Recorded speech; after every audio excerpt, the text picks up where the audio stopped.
Hey man, say man, this is Dez and Ed. This is Ed and Dez. Hey, a podcast from around the way, man. We got a summertime edition episode. We're gonna cover summer league a little. We're gonna cover free agency. Well, the free agents that's left, and somebody that's holding up the trade market. I think y'all know who that is, man. And we also gonna cover the Tigers today. So let's kick it off. Tigers just signed a point guard for next season. A guy by the name of Javon Quinterly. I'm gonna let Ed kick it off. Yeah, man. Definitely veteran presence being added on. An original member of the Jelly fam, by the way. That's something for all the folks that remember the Jelly fam from the 2016 class.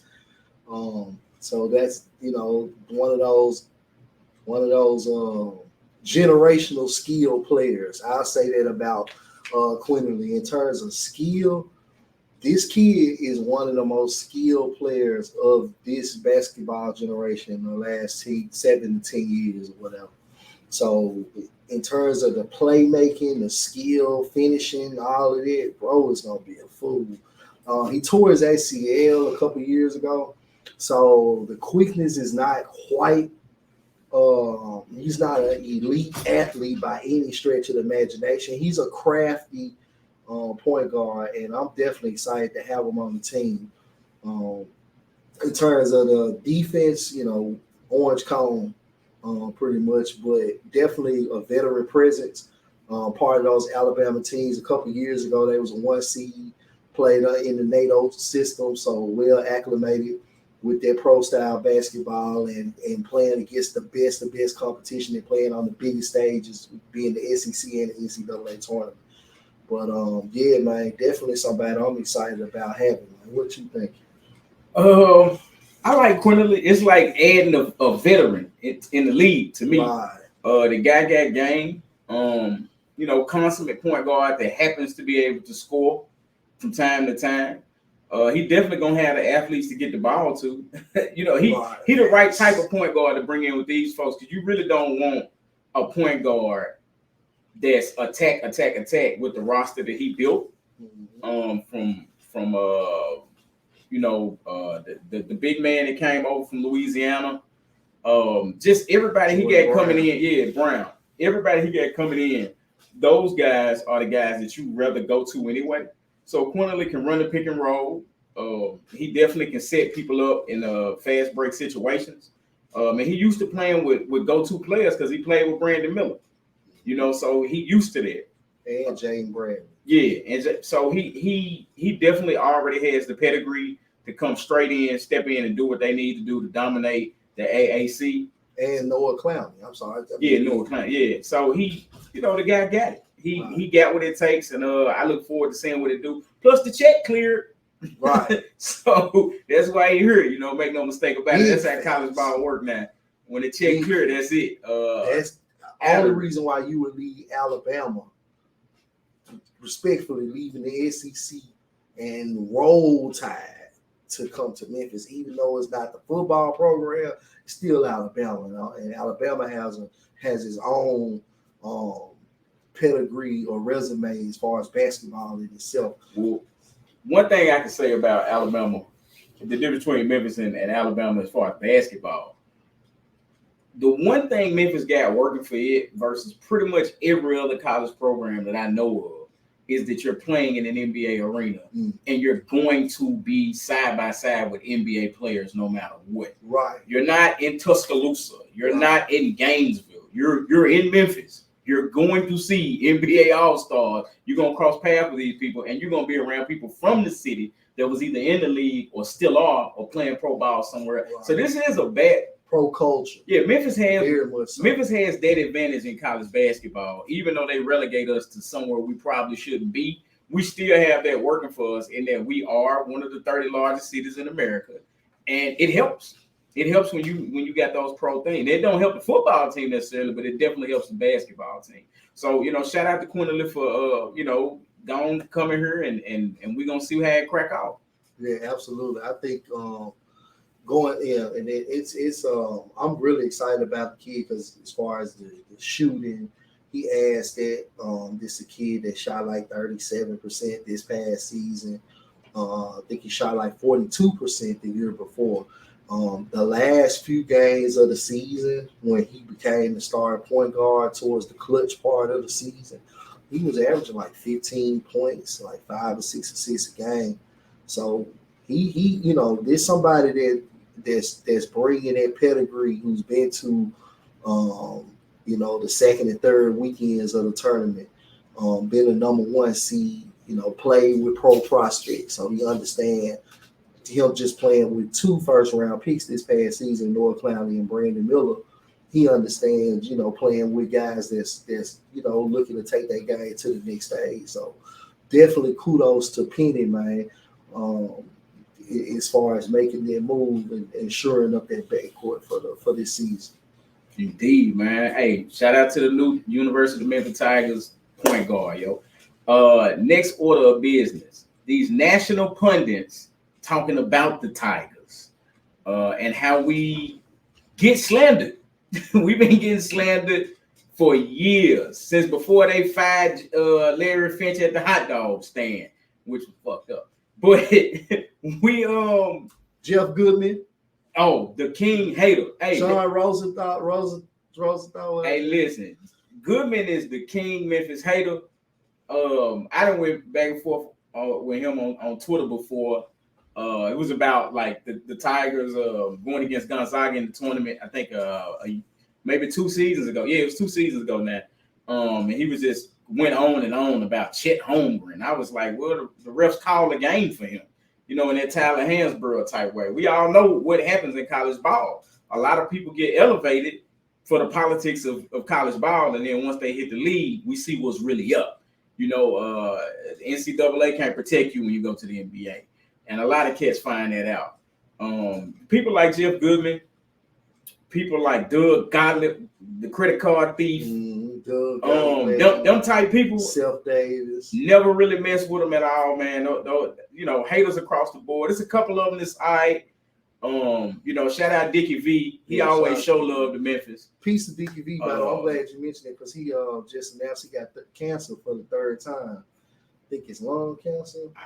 I don't know. I hope he beat it, man. Just like your boy, bro. Peace to you, because you definitely you're an icon in America or globally, period, especially here.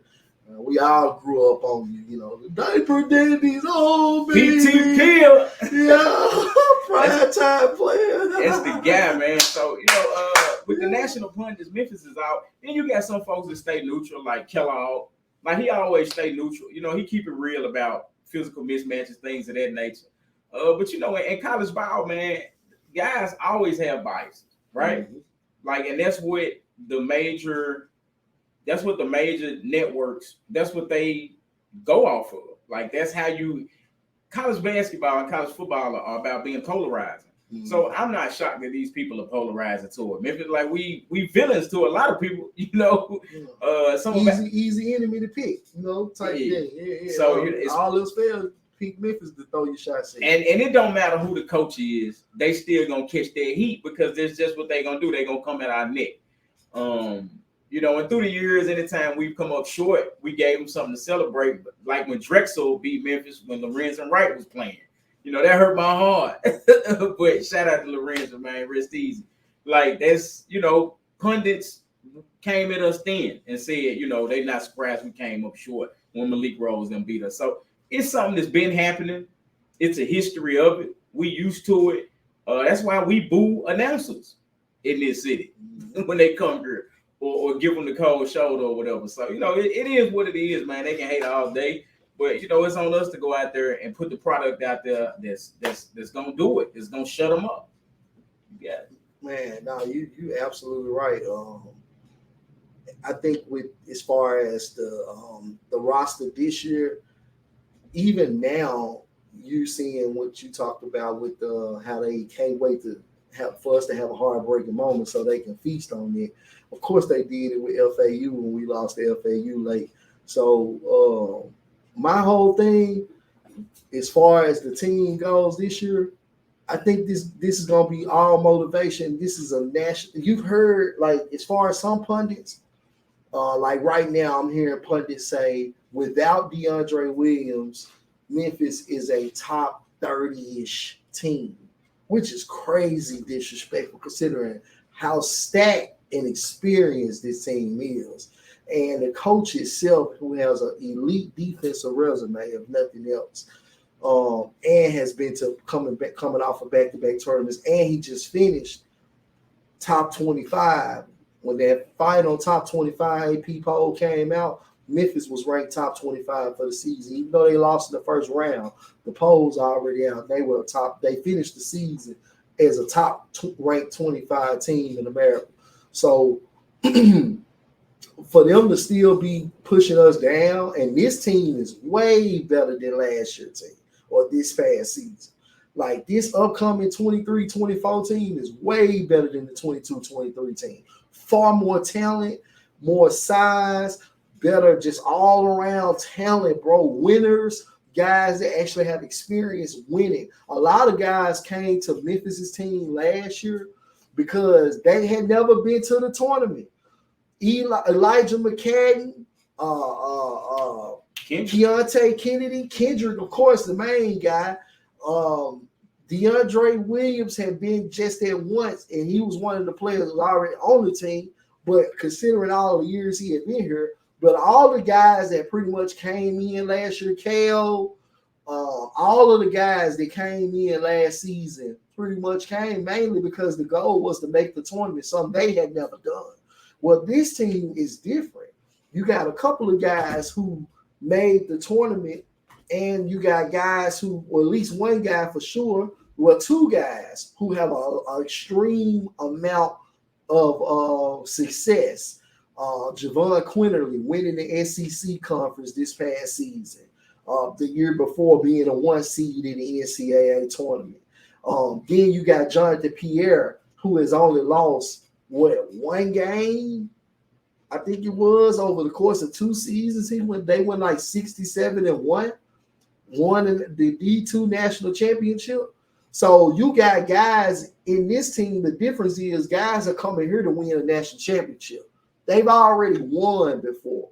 They've already been to the tournament. In some cases, they won national championships, even if it was on a different level. They still have the pedigree and the programming of a championship of a winning team, winners. So the guys that you got coming in now, that's a big difference in terms of the talent. And I think that's going for them to rank us lower than the team who finished top 25. I just think it's just blatant disrespect.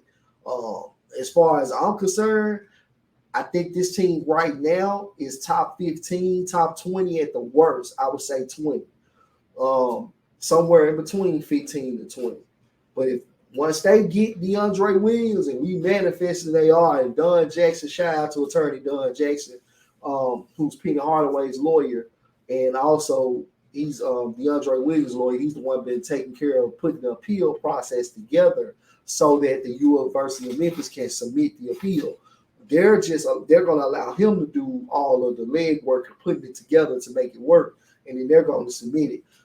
Shout out to them in that process, because once they do get DeAndre Williams this last extra season, his COVID year, so to speak, then I think Memphis is a top 5 to top 10 team. Worst case, I really say top 5, number 6, 5, 6. I think they top 5 in the country. If they get DeAndre Williams back, I'm gonna go ahead and say this is a Final Four team, if not national championship. At worst, they're gonna be a Final Four team. If they get DeAndre Williams back and they can stay healthy, this is a national championship, Final Four at the worst team.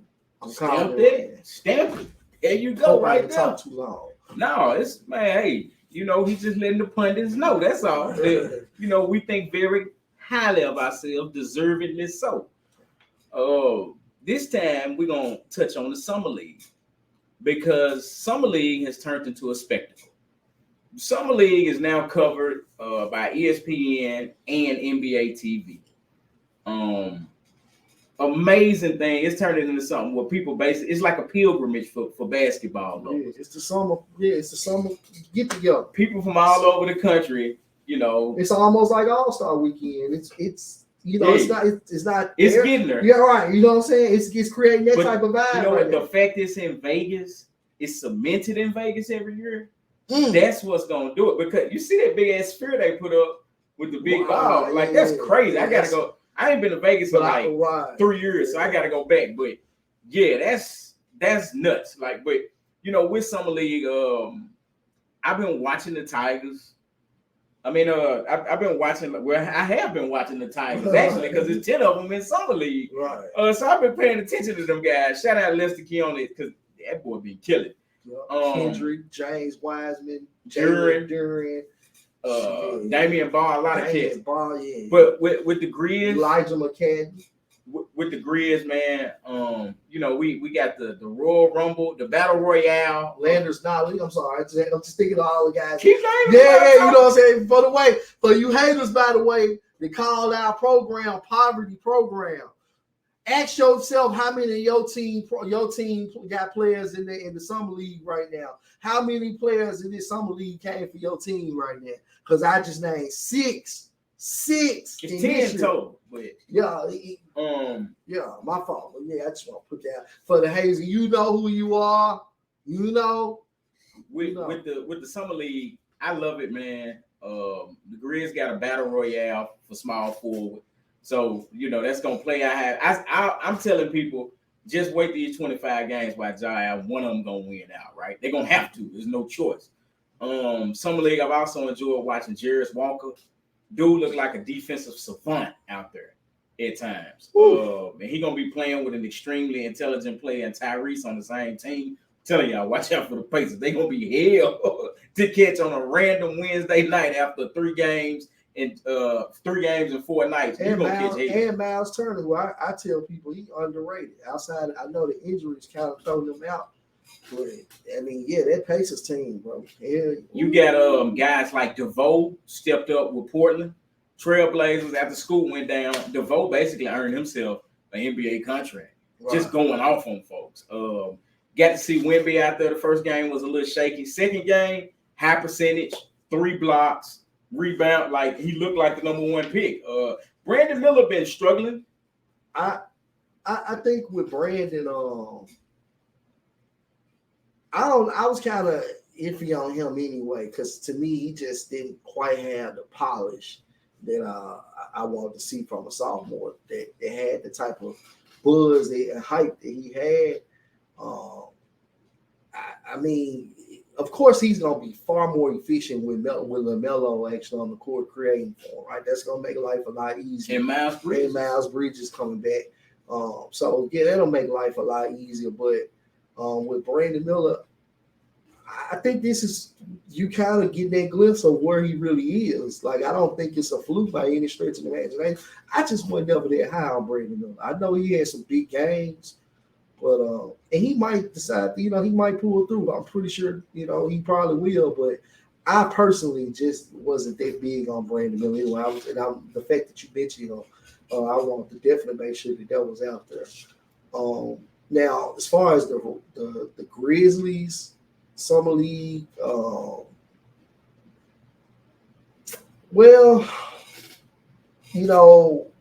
We had this conversation here on the Spaces yesterday, I think it was, about a day before yesterday, Jake LaRavia, because people posted the stats. Well, Jake LaRavia is averaging 18 points, and he's shooting 34% from 3. Well, my issue with that is, and I pointed this out in the Spaces, and I'll make sure we point this out here mainly, he'll go 1 for 6, 1 for 7 before he even makes two threes in a row. He'll make 2 in a row, maybe 3, and then he'll miss 3 more shots, and he might make 1 more. That's 5 for 15, and that's 4 for 15. That's what you're getting from him. So that's not efficient, and that's what I was trying to explain to people. It's a bad 34%. They keep on, that's league average, and I hear people keep saying it is so annoying because you're looking at the numbers at the surface of it instead of looking at the context of it. And that, if you look at the way he gets to that 34%, it's not sustainable. He's not going to get 10 chances or 15 shots from 3. That's just not realistic. That's not going to happen on most nights. Am I wrong or am I right? You're right, but I do think in the league, he's going to be way more wide open than he is in summer league. Because they're running them off the line in summer league now. I can see that, but on this team, I kind of disagree because they double team Kenny Lofton every play. So if Kenny Lofton on the court with him, all the attention is on Kenny. So he missed 4 or 5. I'm glad you said that. He missed 4, actually. 4 wide, open, uncontested 3-pointers. What the fuck does that have to do with the competition? You're literally in the gym by yourself for those 4 shots. No matter who the competition is, you miss wide open threes. That ain't gonna happen in the league, and you're gonna keep getting shots. So my point is to shout out to Sean Coleman and everybody else. My point to y'all was, and we're gonna frame this just for you. It's gonna be a gift just for you, Sean. You can't start out 1 for 6, 1 for 7, and end up at 34%. That ain't gonna happen in the league. They're not gonna keep allowing you to take the shots. That's what we were talking about with Dylan. It's at this point, Jake LaRavia to me is the Dylan Brooks of the summer league. Dylan Brooks when it comes to shooting, that's without the defense. He's Dylan Brooks on offense. Show me I'm not wrong. Show me where I'm wrong, please. I hope he do. He literally starts out 1 for 6, 1 for 7. Y'all seeing it every day. Then he'll work up to 34%. You're not gonna get that much time. So my point making to chop things down and slower, you're not gonna get that many shots, bro. Especially starting out 1 for 6, 1 for 7. So you're gonna have to go 2 for 4 in order to get you 10 shots. That's what's gonna give them the confidence to keep feeding you the ball to get to 10 threes in a game. I don't care who you on the court with and how wide open and how much gravity pull they create for you. If you missing wide open threes, it's all null and void. And if you start out 1 for 6, 1 for 7, it's all null and void. Now, this is true that maybe he may have a better, really, to be honest with you, this is the thing about it. Again, I can't even say that about the spacing because Kenny Lofton has the same spacing, impact, or gravity pull in the summer league that Ja would have for you in the regular season. So I don't see the change in there. I'm just going to keep it 100 with you and consider the fact you don't do well on moving shots. You are a set shooter. If your feet ain't set, we know what it is. And I'm for the moment being, I want to hear what my guy got to say about it. I think that at the end of the day, it's 4. So if he start out 1 for 5, they gonna pull him and put somebody like that's what my whole thing with the summer league is. But this your best in terms of shooting. This your best option outside of who we know, but has proven to be the really this best is my shooter. viewpoint. That's him as an individual person. As a Grizzly fan, one of y'all 4 gonna pan out. Hopefully, at least at average. Right. Well, 5 once you include average. So somebody's panning out average. I'm cool with that. Like I am. Like somebody's panning out average, and then you move pieces how you do after that. What is average though? That's the question. 10 points a game. That was my thing. I've been preaching from the beginning is 10 to 15 points a game. I think the only way that's going to be sustainable is if your role player, somebody on your role player setting got to be like reliable to get you 20 any night. Because Bang finna get you 20. That's your core 3. I'm talking about role players outside of the core 3. It's not a lot of role players in the NBA getting you 20 a game. They can get you 20 any night. I mean, any given night. Yeah, absolutely. I get what you're saying there. And honestly, you're gonna have to have that. That's what Marcus Smart Kennard come in. Honestly, that's what they come in because they're gonna have to do something. Kennard, I'm not as sold on in the whole season, but I get you in concept. That's what he's supposed to. Yeah, somebody's gonna do it, and Santi probably gonna get you there because to start the season this past season, he was on point. I went back and watched them first 10 games. Oh yeah, he was on point. Dude was getting double doubles and hit 20 points. Like the confidence was there. Whatever weight he gained, it's a wrap. That's why I'm and not to deviate too far off, but I'm looking forward to watching FIBA basketball, watching Santi, because I know what's coming next. I it's one of them feelings I just know what's about to hit with him. So that's why I'm not too worried about them guys, and that's why I put that point total as low as 10 points as a starter. Because if they get you 10 to 15, 10 is okay, you just made do. 15 is idealistic. You're the guy for the future. Right. That's you're awesome. the one we're gonna put number you're one. The fourth guy. On the pecking order. Yeah, exactly. So, that's my stance on it. I'm not really looking at Jake, or I'm not looking at Vince Williams Jr. I'm not looking at Roddy. I'm not looking at Zaire. I'm looking at Gigi.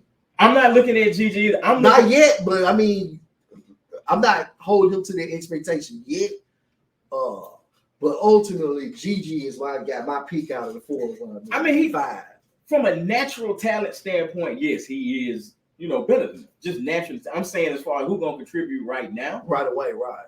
I'm any one of the 5 that pop off, I'm cool with, because I wish them guys the best. And as I've said before, I'll say it again. I hope they all. I will say this. I'm glad you mentioned it. Vince Williams, I feel like when he got hurt, I said this on Twitter. Like the Grizzlies Summer League roster, that team just fell apart when he got hurt. They haven't won a game since he's been hurt. If you noticed it, they're 0-2, 0-3. I think 0-2 since he's been hurt. So they're not even winning. Well, next to Junior, he was the second best player. Absolutely, while he was playing, and that was exactly. And that's my point again to that. I would even argue he might have been the most important player, because most of the points in the summer league that we're getting scored on us have been perimeter guys, Sam Morrell or Money Bates or whoever the case may be. It's been perimeter guys. So I would argue that Vince Williams is probably the most important player, because he was giving us 13 points or whatever on offense, and giving us the shooting, and giving us a little bit of shot creation. He showed a lot of people that didn't already know that he can put the ball on the floor and create for himself. That's actually what he did at VCU. But also with all of that, his perimeter defense, which is the most important set of defense so far for us in the summer league, has costed them dearly since he's been out of the lineup. So I would argue that he's probably right now been more important to the team than even Kenny Lofton. And you got to say that until Kenny Lofton can figure it out and get a win without Vince Williams, because right now they over without him. I think because Kenny Lofton played a completely different part of the court, I don't think he's capable of doing that. Because, I mean, unless you expect him to bring the ball up, feed himself, like he can't do everything. Right. So I think with Vince Williams Jr., the thing he showed more than anything is that his defensive versatility and tenaciousness is something that can play him on the court, even if his offense is off. Now, the rest of the guys, you can't say that. So, he does have that one up on them. I'll definitely say that. And do you think he's a dark horse in that race for the starting spot and come October? I don't think none of them are dark horse. I think whoever go out there and show what they can do. It's so wide open. If the first person to get the crack at it go off, then that's who's gonna have it. If he don't, it's gonna be the next person up. They doing it by committee. Like that's what it's gonna have to be. And they put themselves in that position knowingly, because even if they don't take off, you still need somebody to at least show they're an asset. Right. So it's one of them things where trade value. Yeah, it's one of the things we might as well cut the music up apart. Right. Make the most of it. And that's what they're gonna have to do. So that's why I'm taking a slow stroll on that topic, on the wings, because I think and then leads to another point and topic on that. Some people say, why are y'all so fixated on the 15 spot on the roster? Why are y'all so fixated on the last 2 spots on the roster, whatever the case may be? It's not that we're fixated on the last 15th spot on the roster, or 17th, or whatever you want, 18 now. It's more so of the fact that between the 6 or maybe 7, I can say, you possibly can say 6, I would say 7. From 7 or 7 to 8, maybe 7. I would say from the 7th man down to 15, there's not much of a difference nobody's truly separated themselves. So that's why the 15th spot is so important, because we have so many guys that we waste the roster spots on that there's no separation between your 7th to 8th man. If you want to say Santi, that's one guy, but outside of or Luke, then you can go from 8 down to 15. That's 7 guys where there's literally hardly, if any, margin of difference or separation between any of them guys. And that's where, so to answer that, I just want to mention it because that's something that's come up in the summer league spaces that guys, that some of us are harping on the 15th spot. It's not that we harping on it. It's the fact that the 15th man is damn near equivalent to the 8th man. And that's a scary situation to be in when your first man is going to be out for 25 games. So that means you're going to have to depend on your 6th man to play like a guy, a 3rd or 4th option. I said it. Well, normally BC would be in that mix too, honestly. So both, like, 2 of your top 7 players. And see, that's another issue. That for me, when you go 8 down on this current roster with Ja not included because he's suspended, I'm sorry, Kenneth Lawson Jr. is way better than the rest of them. Like, out of that 8 through 15, he's way better. Like, it's not even comparable. So that's just. I believe we believe that, but we won't truly know it until we got a good sample of him in NBA games. I think, but I can't knock her to tell you wrong, or I actually agree with you, but I think we can't confirm it or know it per se until there's a certain, at least the first 20, 25 games. I might not necessarily know it's finna rain, but if I see a gray cloud, I got a good indication. Right, and he's a great cloud. And I see the cloud too. I agree. I'm just saying in terms of confirmation. Oh yeah, of course you got to go out there and do it. You know what I'm saying? And so until it's confirmed, it's still open. Well, they got to put him out there on the floor. That's what they got to do. Right. They got to give him a shot. And I hope it's against one of these extremely thin young centers that they're going to have him up against, so he can put them underneath the rim out of bounds and just put the ball in the hole like a kid on a Fisher-Price rim. Next order of business. You got Memphis picking up a guy that is credited in Miami for the development of Max Strus and Gabe Vincent. Well, the development of furthering their game. They got themselves there, but he took them to the next level to get them paid and, somewhere else because somebody else that had the money for him on the roster. I'm going to let you talk about Anthony Carter first. Here. So with Anthony Carter, I definitely am familiar with him much more in his playing days. I actually remember him in his playing days. He was a journeyman player, and this is something we spoke about in the spaces here yesterday as well. When the news first came out. Excuse me. Shout out to Drew Hill, by the way, because Drew Hill was the one who broke that news, and he actually came to the spaces and actually sat in there with us for a while yesterday in that discussion. So shout out to him as well. Just want to, cite the credit of who broke that information. But with Anthony Carter, this is a guy who did not have an elite frame. He was 5'10", 5'11". He wasn't no elite shooter or no elite shot creator. He wasn't some elite passing wizard. He wasn't no all defense defender either. He was solid across the board. He was passable as a shooter, passable as a playmaker, passable enough as a defender, despite only being 5'11". And that the reason why that is important, I know people are like, well, what they got to do with him as a coach? Got a lot to do with it because the IQ and the nuances that he had to develop to stay in the league. He played 13 seasons. So here you got a guy who was never great or even really good at anything per se like that, to where you got to know them for it. But at the same time, he was able to last 13 seasons. That speaks volumes about his savviness, his nuance, and also his credibility in terms of leadership on the court and off the court in the locker room. Clearly, if you are one of those guys where you just kind of passable at everything, but you're not really one of them ones that no particular skill set at all, then that speaks volumes, and you able to stick around like that. And you stuck around in some winning situations and won, part of some championship teams and stuff. That says a lot in terms of, again, your IQ, your nuance, and also understanding of the game as far as your leadership. It's just being a professional. So that's something that's obviously translated for him in Miami. That's another element to it. The fact that all of this packaged in one, went through the Miami turn mill, so to speak, or the Miami development program in terms of how they do things the Miami way.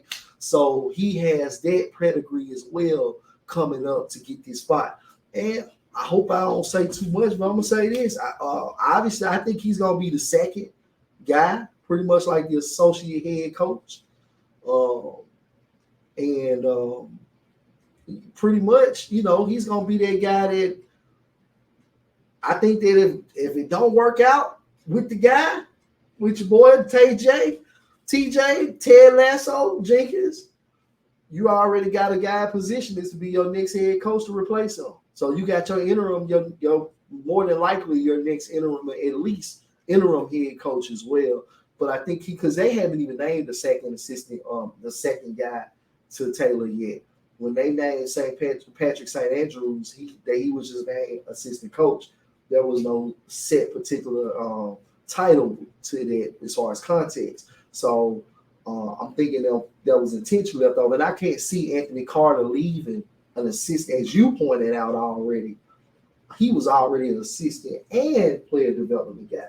So I'm gonna let you go from there because I'm just going on. Yeah, Anthony Carter. He played under the tutelage of Pat Riley and Pop before, right? He was under that George Karl run with Melo in the Nuggets as well. So he played for multiple teams, multiple Hall of Fame coaches. Went and worked for another one of those coaches with the infamous Heat culture. The dude is just synonymous with NBA professionalism. He just brings a different dynamic, right? A journeyman often make the best coaches when they come into the league. Look at Pat. Look at Pat Riley. Look at Phil Jackson. Like, look at journeyman. They make way better coaches on average, right? Facts. So he knows what it takes to do a lot with a little. And imagine what he can do with some guys that's got a lot. Imagine what he can do with somebody jumping out the gym if he can turn Max Strus into a starting small forward for Cleveland. Because I'm almost 1,000% certain he's going to start because they definitely were missing the floor spacing at the three, especially with Mobley and Jared Allen out there, not really, having the ability to stretch the floor. So, the guy, another thing he brings to Memphis is he brings the dog out of people. Because if you watch Miami play this latest playoff run, and even the one they had in the bubble, because I'm pretty sure he was there then, they got dog in them. Like, them dudes do not stop. Like, they got a pit bull in their heart and two Great Danes in their lungs. Because they on your ass. Hopefully he bring that spirit here. Well, it ain't always so friendly and that. Well, I ain't knocking the extracurriculars in the tunnel and all that, but it's got to be more than two and maybe a possible killer on the court. Because John Bain was out there to kill you. Everybody else, Jaren was too toward that last stretch. Dylan was definitely one of them guys. He might have struggled to shoot, but the impact overall, he had the mentality. Right. He didn't necessarily have a game, but he had the mentality. Right. But with this guy, I think he got the, he brings that out in you and he brings the best out of your talent. And that's something I look forward to seeing because I'm pretty sure he helped other people too. It's just those were the guys he helped the most. And those guys were starting in the finals, right? Like it's about who was starting? Gabe Vincent and Strus. They were starting. Right. So that's something you would have never thought, and that hurting they put on Boston. I'm being honest. Nobody expected them to go back up there to TD Garden and win their game 7. Nobody after they got walked down. And they did convincingly. And they did not falter. They knew they were going to win their game. You know what I'm saying? And that's the type of thing this locker room needs, the Memphis Grizzlies. So you got the players that believe it, like Marcus Smart, saying, "Don't let me get one," and they went and got several. You got Derrick Rose, a guy that's been to the individual mountaintop and battled Braun at Braun's height when he was in Miami. And you bring along Anthony Carter, a guy that's he dog walks rosters that seem like they better. Well, this is a more talented roster than Miami, Absolutely. At least on paper. So it's time for you to go from a paper player to a on the parquet player, like on the hardwood. So it's their time, and I'm glad they brought that guy in. And a lot of Grizz Nation was clamoring tooth and nail for ex-players and veterans to come in. Well, we got what we wanted, and Anthony Carter is the cherry on top. Derrick Rose was the sprinkles, and Marcus Smart gonna have to be the shake itself because he's the one that's gonna get most of the minutes as a newcomer coming in. So and they pretty much addressed every point of leadership and experience that they needed to, from the coach to starting guy that's potentially gonna be a starter for the next few years. And also that guy off the bench. They pretty much attacked every level of leadership that needed to make this thing work. So that's one of the things, kudos to climbing them, because for one, they definitely got a burner in these spaces. It ain't no question. You know what I'm saying? Shout out to EJ Casamigos and Young Harry in the grindhouse spaces. They definitely got a burner in the spaces, bro. Because everything that we've been talking about, we talked about Gigi, especially me and EJ, and also me and Dez here on the podcast. We covered Gigi and broke Gigi down in one of our pre-draft breakdowns. So we've been talking about Gigi as one of our preferred guys. And then to see him get drafted by us at 45, it was just totally just mind-blowing. Then to come back and then get actually before that, you got Marcus Smart the 2 days before that. So Marcus Smart was everything along those lines that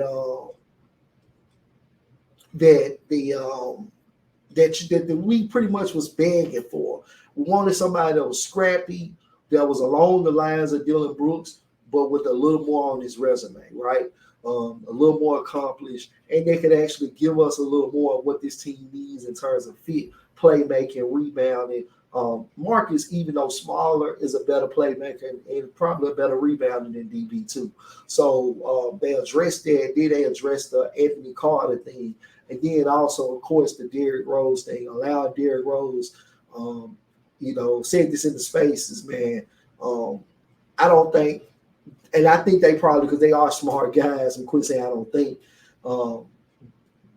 the fact that they realized on how many levels the Derrick Rose signing was going to hit or be an impact to Memphis, that's a beautiful thing. Notice, the fact that they're going to allow us to, because if it wasn't for them signing him, Derrick Rose has had no connection with Memphis pretty much since he left. We all know about the situation with the NCAA sanctions, and then some of the boosters got mad at Rose and Cal and tried to sue him for $100,000. So that left a bad taste in Rose's mouth, rightfully so. And to the point where it hurt us, because we see Derrick Rose come out and start lineup, and he's acknowledged as Simeon High School, Chicago, versus University of Memphis' own. So that hurt us. And for the past 15 years, we've been carrying that hurt. And there are still Derrick Rose fans here, like big time. Like, there's so many folks that still buy the jersey, still go to the games when Rose play, and they wearing Rose jerseys in the crowd. Still to this day, he still has impact here in the community. So for the Grizzlies to right their wrong by signing Rose again, that was a beautiful thing. So they really have tackled every aspect that we have talked about. We specifically, as far as free agent signings, veteran guys, we specifically mentioned Derrick Rose. That was the guy that was mentioned the most in terms of free agent signings. And I was saying get rid of Tyus and go get Derrick Rose. He fits much more what we need. And Rose will give us another couple of years, and he'll allow us to bring in a Josh Christopher to develop and take that spot whenever he's ready to do so.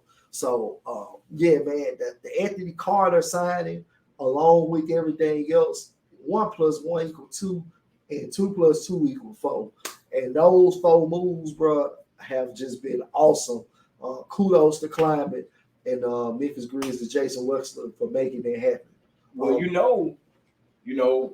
good thing we kept Tyus, because Tyus ended up getting us Marcus Smart, and we still got D. Right, absolutely. So and kudos to them for actually not sitting on the asset and go ahead and flipping it while they had the time, because we almost lost out on DB. If it went for a couple of teams, was Houston, by the way, was not the only team that wanted DB. They make it like, I hear people say, well, Houston really need to spend money, and that's why they gave DB. It don't work like $90 million. It does, but there's more context to it. And Houston wasn't the only team. The Lakers offered him. They didn't offer him 90. I think it was like 65 or something. But the Lakers wanted him as well. There was a couple other teams that wanted him in their process. So yeah, kudos to them for making the most of the Tyus asset and flipping him to ultimately go end up getting Marcus Smart in that same trade. And while we're talking about front office moves, let's talk about a front office that's stagnant right now. And that is none other than the Portland Trail Blazers. I've been waiting on this one. And Damian Lillard. I've been waiting on this. That's why I was questioning. I was like, yo, this one gotta be yeah. With Dame, man, that's what you think of it? How you feel about Dame the whole season? I think that Damian Lillard made the same mistake Carmelo Anthony made in Denver. You signed for too long. You saw that these people were not going to do. They didn't do for you what Denver did for Melo. But I think that was on. I think he did that on purpose, though. That's why I don't fuck with Dame on it. To me, first of all, Dame, you always been a crybaby ass nigga. Like, first of all, you've been a crybaby ass nigga. Tony Allen called you out for being a crybaby ass nigga back in the day. You used to cry and bitch and write letters to the NBA to get all-star nods, bro. You been a hoe. So first off, that's one thing off the muscle. You know what I'm saying? And to me, what it really was, it was intentional. That man took the money. Let's just keep it 100 and call it what it is. And that's cool.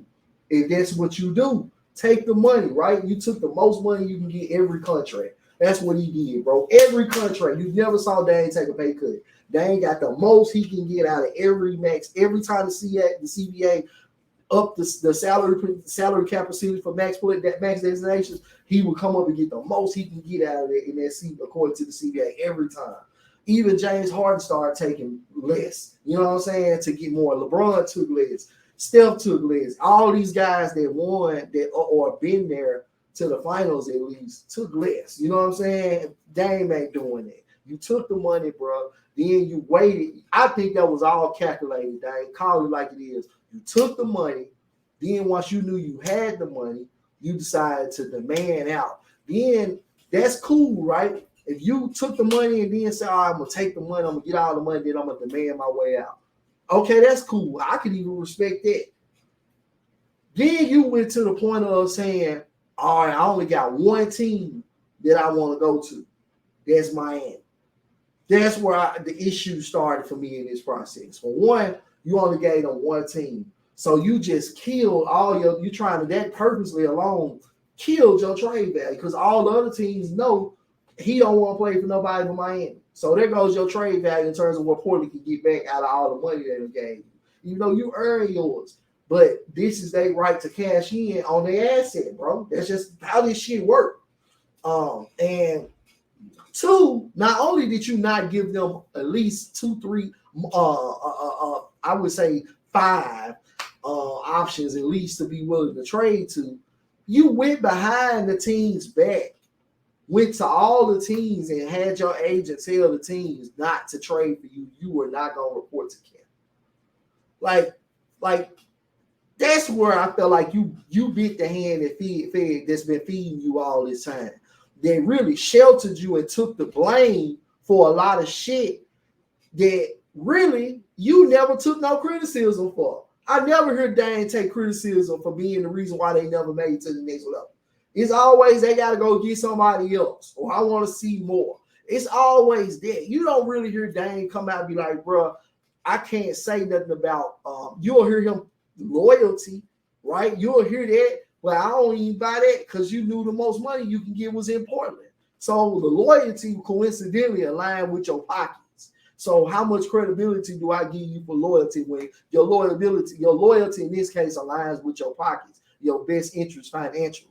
So then on top of that, again, you decide I'm gonna go behind all of my team's back and go to all other teams and tell them not to trade for me, killing any value that would have been left out of the one team you demand that you only want to be traded to. Whatever the value they have for you, you killing that even more by going back and telling other teams, I don't want to play for you. I'm not gonna report. To me, Dame, you do some bitch ass shit, bro. Just call it like it is. I'm not calling you out your name, but that's some bitch ass shit, bro. Straight like that, square business, bro. Like you sit there and bit the hand that feeds you. You play like you loyal and all that. I'm not stupid, bro. The rest of the world calls you loyal, but I pay attention to shit, bro. Your loyalty aligns with your pockets, so I ain't giving you credit for that.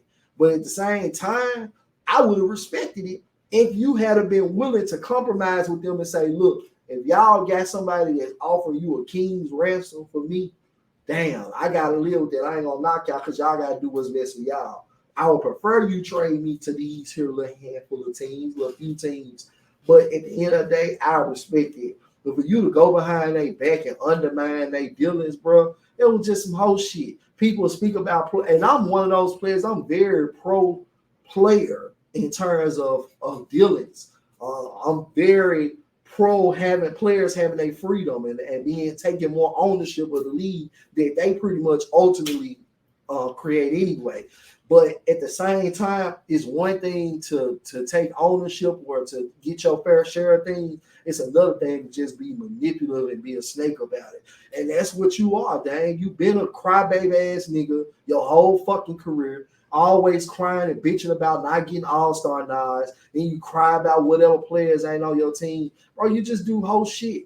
And it just came out to the surface with this move, bro. 1 + 1 = 2 to me. You ain't got too many times to show me you a whole ass nigga before I know you a whole ass nigga. And that's just what it is. Yeah, for me, again, I just think he took the money and ran, didn't think it through. And him trying to force his way just to Miami. It's obvious he just want to go to contenders. The issue with that is contenders don't have a lot of young assets, right?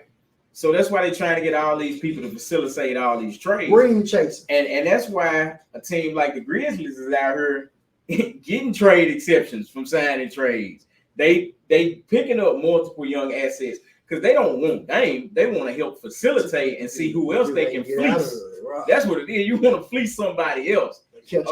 Like a pyramid scheme, Ponzi scheme, just pass it down, and whoever at the lowest of the totem pole, that's who get the lick hit on them. And I'm gonna be honest with you, Portland's in the lose. No matter what they do, they can't win because if I'm another GM, it don't matter what anybody think about Dame Lillard. At this point, he played not the most righteous hand, but it's definitely the most leverage because people will say he don't got leverage, like hell. Because if you pull the trigger on that trade on that phone and you send that paperwork into the league and you done traded for this man and he don't show up to training camp, that's not an injury. Well, I stick it to him. I let him ruin his reputation. The trade is not rescinded, right? So it'll go through. So if I'm another team, if Portland call me, I'm not picking up. Because there's no need. I ain't gonna lie. If I'm another team, I really wanted Dame, I call your bluff. I'm gonna let you ruin your own reputation. Throw yourself out there. I don't think you're gonna find a fan base in the NBA willing to accept it. I disagree because Brooklyn did it. What, Brooklyn? Yeah, Brooklyn did it. Philly kind of did it. Brooklyn did it with Ben Simmons. Ben Simmons didn't really want to go to Brooklyn. That wasn't the team But he didn't outright refuse to show up to training camp. Right. Like that's a whole different ball game. That's a different thing. Even with Russ. Remember when Russ? It was a possibility Russ wasn't gonna show up when but it wasn't a trade, but it was a free agent. It's more unprecedented. I definitely give you that. I ain't seen it. I've never seen a player do what Dame doing right now. Steve Francis, but it was a draft pick. I mean, but same thing. I mean, well, Eli Manning did that. Right. Like his pop. I felt like that was some whole shit too when he did that. Well, that was before Steve Francis. Yeah, that was before Steve. No. I'm saying Steve was way before. Eli. Oh yeah, he showed up. He was 97. Eli was old. I think somebody else in the NFL did that in the 80s. I think it's a quarterback. It was somebody that did it more recently. But I mean, players. Look, if you're coming into the NFL, I understand it. Honestly, I do. If you come in the NFL, that's a whole different conversation. But in the NBA, with somebody that's already under contract, that signed that contract, it is what it is, man. And I'm gonna be honest with you. I wouldn't be shocked if Pat Riley was the orchestrator of that tank. Wouldn't be surprised if Pat was like, well, hell, what the hell else they gonna do? Pat offered them a pretty decent haul. He offered 3 first-round picks and Tyler Hero. So you just need to find another team that really wants Tyler Hero. That's the key. Find a third team, and then go get a Memphis and say, hey, we need your money to make this, to make the money. They're gonna have to. I guarantee they're gonna have to give Klein some picks. But you know what? I think that's what you get in the Tyler Hero flip. You get more picks or another good player. But if Miami already giving away the picks, right? That if it's just a 3-team trade, they don't have the picks to give away. You get them like it's gonna have to be a 5-team trade to get rid of Dame Lillard. Right. So that's what I'm saying. It's gonna have to be 5. I just said. It's just who else want to get in on it because a lot of these teams, as we saw in this year, That's why I said finding a team that the main thing is gonna be finding your next team to find. So including this trade is gonna be, you got a Memphis that's got the trade exceptions potentially. But you need, or somebody like that. New York is another team that got that type of flexibility. They can get in to make a trade work. But also finding a team again that values Tyler Hero. Yeah, that's the hard. I guess that's the hardest part of the trade. That's gonna be the key to because that's what I'm saying. Because of Miami's success without Tyler. I don't know what type of picks the Clippers got. They Clippers ain't got no money and they ain't got picks. Yeah, so it's not. Yeah, and this is the point I was bringing up. With this year's draft, what you saw was multiple teams with 2 and 3 picks in the first round. So all of the teams already got all the assets. Certain teams. So you got a younger team, a younger roster is going to have to want him. Toronto might want. I can see Toronto because they got the picks and they got the players. You talking about the guy that wanted, dude ain't going to be reasonable. But he's not having to come up off a player. He's acquiring a player that he needs to fill in the spot. But he probably would because he lost Van Vliet. So you need a 2 right now. I think he gonna roll Grady Richard. But when it comes to I said Grady who? Grady Richard. Yeah. So when it comes to Lillard, man, I hope the best for Dame. I hope the best for the Heat, and I hope the best for the Blazers. Hopefully all 3 parties can do something that works out for everybody. I hope it's not drawn out. And the reason fuck Dame. I don't hope shit work out with Dame. I hope they send your bitch ass to Orlando. Fuck you and feed your dog food. I ain't like that shit you did, bro. You beat the hand and fed you. Yeah, hopefully it works out for everybody. From my standpoint, it doesn't agree, but I do because, and this is the reason, there's no need for a player that's never moved the championship needle to hold up the league. That's what I'm saying. Like, so it's like just it's one of them. It's like a side mission. So I hope this side mission is over soon, is what I'm saying, because it's Dame crying again, y'all. Let's all wait on Dame to get what he want again. You know how he do. He do the whole shit. When he not get what he want, he wants something. If it ain't an all-star nod or want to get traded or some money, he get to doing the whole shit. Like he did the whole shit complaining when the contract extension was up. Don't forget, I'm on shit. I be paying attention to what you don't say. You did this shit. Not only did you come out and start crying and complaining about the team not having the talent, you did that shit when you was up for the money. So you made sure they was not going to question giving you max salary and then trying to go out and get a couple of players you want. Then you want a CJ trade. You figured that was going to solve. So, I mean, it is what it is. So, with that said, we're going to... Now, I'm sorry. No, you get it. The last one, of course. Yeah, that's what I was just about to do. My fault. Yeah, my fault. ESP. Yeah. Up here, y'all. But we're gonna move on to the last portion, man. That's the gear. I'm gonna let Ed go first. You got it, man. Oh yeah. I kept the player today, old school, man. We rocking this good old Puma, you know what I'm saying, butter gear. You know what I'm saying? If anybody know about the butter gear Puma shit, you know what I'm saying? The sauce, man, I ain't gonna lie. I was sitting here looking at me today, man. I'm so motherfucking sexy, man. I ain't gonna lie, man. I'm in love with myself, bro. When I look at me in this camera, god damn, I look good.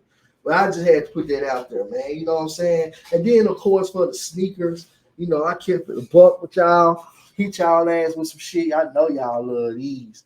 You know what I'm saying? Yeah. I know you love these. Yeah. That's them Blaze of Glory, baby. Yeah. That's them. You got the tag. It's authentic.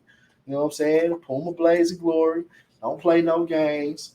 You know what I'm saying? And, we rocking like that, man. You know what I'm saying? Then, we rocking the drippy splashes. You know what I'm saying? These is designed to catch all the splash. Oh my God. It's them body glove shades that Hulkamania used to wear. I know y'all remember. Yeah, you know what I'm saying? I got that Ric Flair Lex Luger sweat. You drip. Yeah.